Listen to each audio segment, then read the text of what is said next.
오늘 이 시간 같이 나눌 하나님의 말씀은 요한계시록 3장 7절부터 13절 말씀입니다. 색깔로 표시된 구절을 보시면서 같이 한 목소리로 봉독하도록 하겠습니다. 시작. 빌라델비아 교회의 사자에게 편지하라. 거룩하고 진실하사 다윗의 열쇠를 가지시니 곧 열면 닫을 사람이 없고 닫으면 열 사람이 없는 그가 이르시되 볼지어다 내가 내 앞에 열린 문을 두었으되 능히 닫을 사람이 없으리라. 내가 내 행위를 아노니 내가 작은 능력을 가지고서도 내 말을 지키며 내 이름을 배반하지 아니하였도다. 보라, 사탄의 회당 곧 자칭 유대인이라 하나 그렇지 아니하고 거짓말하는 자들 중에서 며칠 내게 주어 그들로 와서 내 발에 절하고 하고 내가 너를 사랑하는 줄을 알게 하리라. 내가 나의 인내의 말씀을 지켰은즉 내가 또한 너를 지켜 시험의 때를 면하게 하리니 이는 장차 온 세상에 임하여 땅에 거하는 자들을 시험할 때라. 내가 속히 오리니 내가 가진 것을 굳게 잡아 아무도 내 면류관을 빼앗지 못하게 하라. 이기는 자는 내 하나님 성전에 기둥이 되게 하리니 그가 결코 다시 나아가지 아니하리라. 내가 하나님의 이름과 하나님의 성 곧 하늘에서 내 하나님께로부터 내려오는 새 예루살렘의 이름과 나의 새 이름을 그의 위에 기록하리라. 귀 있는 자는 성령이 교회들에게 하시는 말씀을 들을지어다. 아멘. 자, 오늘은 요한계시록 7교회 이야기 중에서 6번째 교회인 빌라델비아 교회를 우리 같이 방문해 보도록 하겠습니다. 항상 먹을 것을 좋아하시는 분들은 이 빌라델비아라는 교회 이름을 들으면 아주 맛있는 음식이 하나 떠오르실지 모르겠습니다. 바로 빌라델비아 크림치즈입니다. 여기다가 이렇게 크래커를 딱 찍어 먹으면 정말 맛있는데요. 어쨌든 이 맛있는 크림치즈만큼이나 우리에게 교회의 이 참맛을 전해주는 교회가 바로 이 빌라델비아 교회인 것 같습니다. 다들 아시겠지만 빌라델비아 이 교회는 서머나 교회와 함께 책망을 받지 않은 교회로 알려져 있습니다. 그런데 주님이 이 빌라델비아 교회를 대하시는 모습은 서머나 교회뿐만 아니라 나머지 6교회와도 확실히 달라 보입니다. 마치 아무리 여러 사람이 섞여 있어도 내가 사랑하는 사람 또 내가 사랑하는 자녀를 바라보는 눈빛과 표정이 확연히 다른 것처럼 말입니다. 오늘 우리는 주님께서 진정으로 사랑하는 교회를 바라보시는 그 주님의 눈빛과 그 음성을 같이 느껴봤으면 좋겠습니다. 그리고 그것이 나의 것이 되기를 우리의 것이 되도록 간절히 소망해보는 그런 시간이 되었으면 좋겠습니다. 먼저 빌라델비아 지역에 대한 배경을 먼저 말씀을 드리겠습니다. 빌라델비아는 사대로부터 동남 방향으로 약 40km 정도에 위치한 도시로서 도시의 어떤 웅장함이나 역사적인 면에서는 다른 소아시아 도시에 비해서 매우 초라한 도시였습니다. 그러나 아시아 동북쪽으로 뻗친 무역로의 교차지로서 소위 동방의 관문으로 불렸던 도시입니다. 그래서 이 빌라델비아는 또한 유명한 포도 생산지가 있었고요. 동방의 관문이었기 때문에 농업과 상업이 발달해서 나름 부를 축적한 도시였습니다. 그러나 이 빌라델비아 지역은 지역 특성상 잦은 지진의 위험이 있어서 지진이 올 때마다 사람들은 건물을 빠져나오면서 대피하는 것이 일상화되었다고 합니다. 그래서 이 사람들은 그 지역의 술의 신인 디오니수스에게 자신의 부와 목숨을 위탁하며 살고 있었습니다. 그래서 이 빌라델비아 교회는요, 술의 신을 섬기면서 향락에 젖어가는 이 사람들을 바라보면서 그들과 함께 또 현실의 유혹과 싸워야 했습니다. 또한 서머나 교회처럼 이 빌라델비아 교인들도 자칭 유대인이라고 하는 사람들의 박해로 말미암아 회당에 들어갈 수 없었고 회당에서 예배를 드리지도 못했습니다.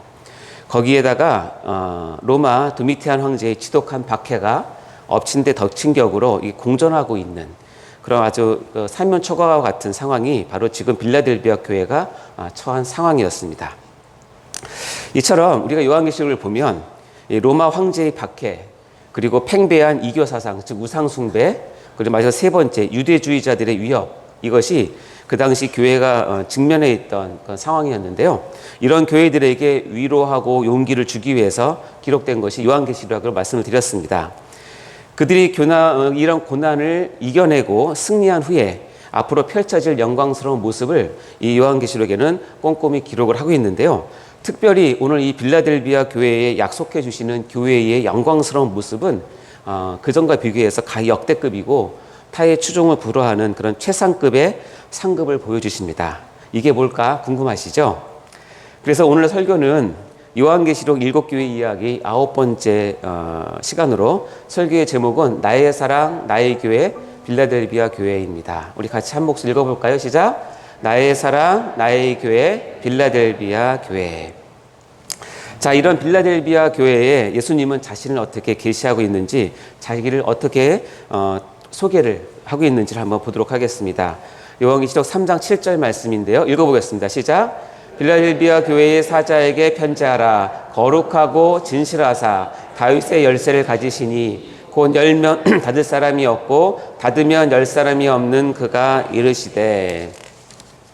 여기 보면 예수를 소개하는 구절이 바로 거룩하고 진실한 분으로 이렇게 자기 자신을 소개합니다.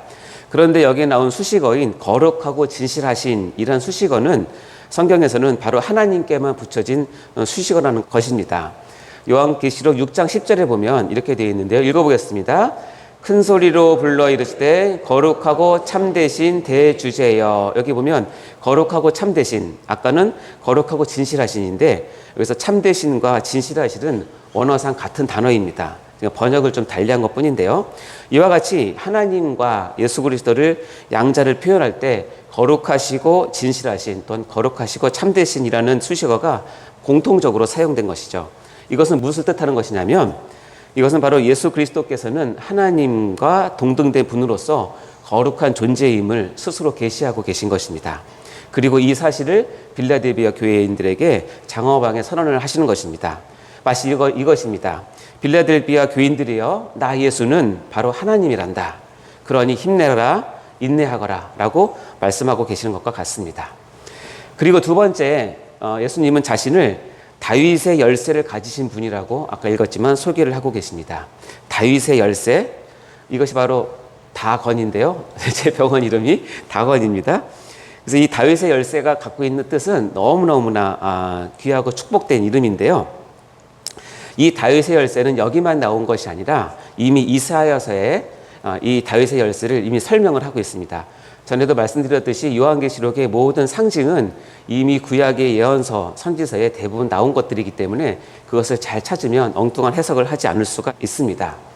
자, 이사야서 22장 22절 말씀 읽어볼까요? 시작! 내가 또 다윗의 집의 열쇠를 그의 어깨에 드리니 그가 열면 닫을 자가 없겠고 닫으면 열 자가 없으리라. 예수님은 이런 다윗의 열쇠를 가지신 분이라고 스스로를 계시하십니다. 그리고 다윗의 열쇠라는 것은 우리가 읽어봤지만 열면 닫을 자가 없고 닫으면 열 자가 없는 권세를 가진 특징이 있습니다. 특성이 있습니다. 그리고 이 권세를 나중에는 주님은 교회에 위임하셔서 이것이 교회의 권세가 되게 하겠다고 복음서에 밝히고 있습니다. 이것이 마태복음 16장 18절부터 19절 말씀인데요. 여러분 잘 아시는 말씀입니다. 이것이 여기서 나온 말씀인데 읽어보겠습니다. 시작! 또 내가 내게 이르노니 너는 베드로라. 내가 이 반석 위에 내 교회를 세우리니 음부의 권세가 이기지 못하리라. 내가 천국 열쇠를 내게 주리니 내가 땅에서 무엇인지 매면 하늘에서도 매일 것이요 내가 땅에서 무엇인지 풀면 하늘에서도 풀리리라 하시고. 아멘. 다윗의 열쇠 또는 천국 열쇠의 특징은 뭐냐면 이 열쇠를 가고 땅에서 매면 하늘에서도 매인 것이고 땅에서 풀면 하늘에서 풀리는 이 막강한 주님의 권세, 즉 교회의 권세를 상징하는 표현입니다. 그리고 그 교회의 주인은 바로 예수 그리스도라는 것을 말씀하고 계신 것이죠. 지금 주님은 이 권세를 가지신 분으로 빌라델비아 교회에 다윗의 열쇠의 권세를 지금 주고 싶어 하신다고 이렇게 간접적으로 나타내신 것입니다. 얼마나 사랑하시면 말입니까? 이렇게 빌라델비아 교회가 칭찬을 받는 이유가 무엇일까요? 이것은 딱 한 절이 나오는데 같이 보도록 하겠습니다. 요한계시록 3장 8절 말씀 읽어보겠습니다. 시작! 볼지어다 내가 내 앞에 열린 문을 두었으되 없으리라. 내가 내 행위를 아노라. 내가 작은 능력을 가지고서도 내 말을 지키며 내 이름을 배반하지 아니하였도다. 아멘. 한마디로 빌라델비아 교회가 칭찬을 받은 이유는 뭐냐면 여기 읽었지만 작은 능력을 가지고서도 말씀에 순종하며 믿음을 지켰기 때문이라는 것입니다. 그들은 아마도 작은 능력, 아마도 교인의 수가 많지 않았을 것이고 그들도 영향력도 크지 않았음을 시사하는 그런 내용인데요. 작은 능력을 가졌음에도 불구하고 예수님의 말씀을 지키고 대부분의 교인들이 예수님의 이름을 배반하거나 부인하지 않았습니다. 그래서 빌라델비아 교인들은 돈이나 권력이 많거나 신분이 높은 사람들은 아니었습니다. 그들은 대부분 가난한 자들이었습니다. 세상에서도 너무 작은 자들이죠. 그래서 그들은 때리면 맞고 회당에서 쫓아내면 쫓겨날 수밖에 없었습니다. 죽음의 현실을 피할 수도 없는 그런 불안정한 사람들이었죠. 그런데 이런 약한 사람들이 이런 엄청난 거대한 세속 문화, 이방 문화, 우상의 문화를 이겨내고 승리를 합니다. 어떻게 그럴 수 있었을까요? 그들은 힘이 없었지만 그들에게 주어진 작은 능력을 주님의 말씀을 지키는데 모두 사용했기 때문에 그렇습니다. 한마디로 그것에 집중했기 때문에 그렇습니다. 이것은 굉장히 중요한 하나님의 관점입니다. 우리 한번 읽어볼까요? 시작. 그들은 힘이 없었지만 그들에게 주어진 작은 능력을 주님의 말씀을 지키는데 모두 사용했기 때문입니다. 집중했기 때문입니다. 이것을 하나님은 크게 보셨고 감격스러워하셨고 너무 고마워하신 것이죠. 그래서 배교가 판치는 그 당시의 박해 상황에서도 그들은 주님의 이름을 배반하지 않았습니다. 당연히 박해가 따랐습니다. 그러나 그들은 또 인내하라고 하는 주님의 그 말씀조차도 철저하게 지켰습니다. 그래서 승리할 수 있었던 것입니다. 자, 그렇다면 우리는 어떻게 해야 될까요? 여기서 많은 교훈을 우리가 얻을 수 있겠죠. 자, 그러면서 우리 예수님은 빌라델비아 교회 성도들이 지치지 않도록, 그런 과정에서 힘들어하지 않도록 주님이 얼마나 너희를 사랑하시는지를 아주 기가 막힌 피드백으로 또 표징으로 나타내 보여주십니다. 그것이 요한계시록 3장 9절 말씀인데요. 읽어볼까요? 시작. 보라, 사탄의 회당 곧 자칭 유대인이라 하나 그렇지 아니하고 거짓말하는 자들 중에서 며칠 내게 주어 그들로 와서 내 발 앞에 절하게 하고 내가 너를 사랑한 줄을 알게 하리라. 아멘. 이 말씀을 문자 그대로 보시면 그들을 아주 극심하게 핍박하던 유대인 중에서 몇 사람이 회개하고 그들에게 와서 그들의 발 앞에 절하게 하심으로써 주님이 빌라델비아 교회를 얼마나 사랑하시는지를 보여주겠다는 말씀입니다. 이것은 빌라델비아 교회를 향한 하나님의 사랑의 표징인 것입니다. 감동의 피드백인 것입니다. 교회를 위로하시는 하나님의 한량없는 배려입니다. 우리 세이덴교회가 전도 현장에서 나갔는데 마치 이것과 같습니다. 그들을 아주 극심하게 핍박하던 어떤 한 사람이 어느 날 은혜를 받고 회개하고 돌아와서 우리 교회 예배에 참석을 하고 그것을 간증했다면 그것을 듣는 우리의 마음이 얼마나 감격스럽습니까? 그리고 얼마나 감사합니까? 그리고 우리 가운데 이런 피드백이, 이런 은혜가 있기를 얼마나 간절히 소망하겠습니까? 그것이 바로 지금 이 빌라델비아 교회에게 주신 하나님의 아주 은혜로운 피드백인 것입니다. 여러분도 사역의 현장에서 이런 귀한 피드백을 많이 받으시기 바랍니다. 그리고 이런 박해와 우상 숭배와 그 유대인의 핍박 속에서도 끝까지 이긴 자들에 대해서 하나님께서는 얼마나 그들을 사랑하시는지를 우리가 볼 수 있는데요. 그들의 이기는 자에게 주신 상금의 내용을 같이 보도록 하겠습니다. 요한계시록 3장 12절 말씀 읽어보겠습니다. 시작. 이기는 자는 내 하나님 성전의 기둥이 되게 하리니 그가 결코 다시 나가지 아니하리라. 내가 하나님의 이름과 하나님의 성 곧 하늘에서 내 하나님께로부터 내려오는 새 예루살렘의 이름과 나의 새 이름을 그 위에 기록하리라.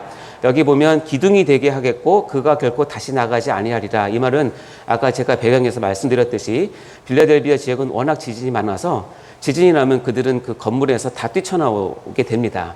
근데 그들을 이 하나님 성전에 움직이지 않는 든든한 기둥이 되게 하셔서 그가 결코 다시 나가지 않게 하겠다. 즉 지진이 일어나도 환란이 일어나도 그들을 안전하게 보호할 테니 안전하게 너희 거하라. 그런 약속의 말씀을 주신 것이죠.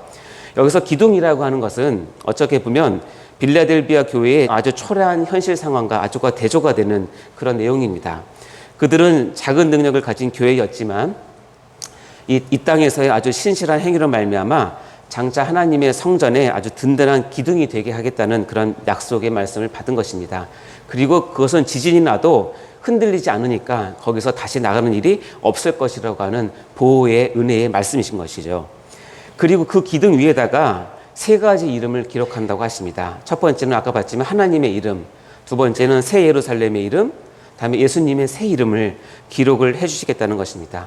이렇게 세 번 삼중 이름으로 기록한다는 것은 한마디로 얘기하면 너희를 하나님의 완전한 소유로 삼겠다라고 하는 하나님의 선언인 것입니다. 하나님의 이름이 기록이 된다는 것은 하나님의 백성이 된다는 것이고요.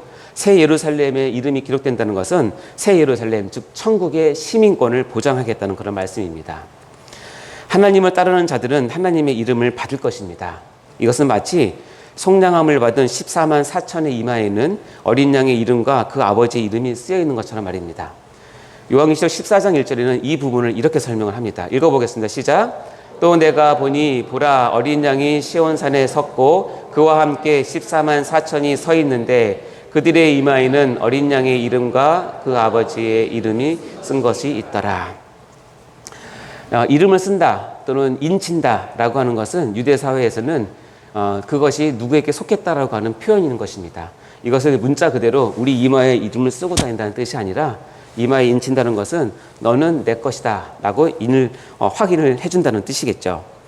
또 뿐만 아니라 새 예루살렘, 즉 천국에서 있는 자들은 이마에 하나님의 이름이 있다라고 이야기를 하고 계십니다. 요한계시록 22장 4절 말씀입니다. 읽어보겠습니다. 시작. 그의 얼굴을 볼 터이요 그의 이름도 그들의 이마에 있으리라. 이 그의 이름은 하나님의 이름이 천국에 있는 모든 백성의 이마에 있다는 것입니다. 그럼 이마에 있습니까? 눈에 보이지 않지만 하나님은 그것을 보고 계신다는 것이죠. 그리고 이렇게 이기는 자들에게는 예수 그리스도의 새 이름도 기록한다고 하십니다. 이것은 이기는 자만 알고 누릴 수 있는 예수님과의 특별한 그런 관계를 의미하는 것입니다. 그래서 이 땅에서는 마치 거울로 보는 것처럼 희미하고 부분적으로 알지만 그때에는 주께서 우리를 아신 것 같이 우리가 온전히 이 관계를, 이 사랑을 알게 될 것이라고 합니다. 이것을 고린도전서 13장 12절에는 이렇게 표현하고 있는데요. 읽어보겠습니다. 시작. 우리가 지금은 거울로 보는 것 같이 희미하나 그때에는 얼굴과 얼굴을 대하여 볼 것이요 지금은 내가 부분적으로 아나 그때에는 주께서 나를 아신 것 같이 내가 온전히 알리라. 아멘. 지금은 우리가 불완전하게 하나님 알고 있지만 그때가 언제죠? 내가 하나님 앞에 나가서 천국에서는 하나님을 정말로 친밀하게 알게 될 것이라는 소망의 말씀입니다. 자, 한마디로 빌라델비아 교회의 이긴 자들에게는 하나님께서 아주 영원하고 든든하게 소속감을 주고 너희 백성을 삼겠다는 그런 축복이고요. 그들에게는 영원한 천국의 시민권을 부여하겠다는 그런 말씀이고요. 그리고 예수님과의 개인적인 특별한 관계를 영원토록 누리게 하겠다라고 하는 이 엄청난 축복을 빌라델비아 교회의 이긴 자들에게 약속을 하신 것입니다. 자, 여러분들도 다 이런 약속과 이런 상급을 꼭 받으시기를 주님의 이름으로 축원합니다. 사랑하는 성도 여러분, 저는 이번에 이 말씀을 준비하면서 우리 주님께서 이 빌라델비아 교회를 얼마나 사랑스러운 눈빛으로 바라보고 계신지를 많이 느낄 수 있었습니다. 그리고 그런 찬양이 있죠. 하나님 사랑의 눈으로 나를 어느 때나 바라보시고 하나님 인자한 귀로서 언제나 너에게 기울이시니. 이 가사의 내용이 이 빌라델비아 교회를 향한 그런 내용인 것 같아서 너무나 큰 감동으로 다가왔습니다.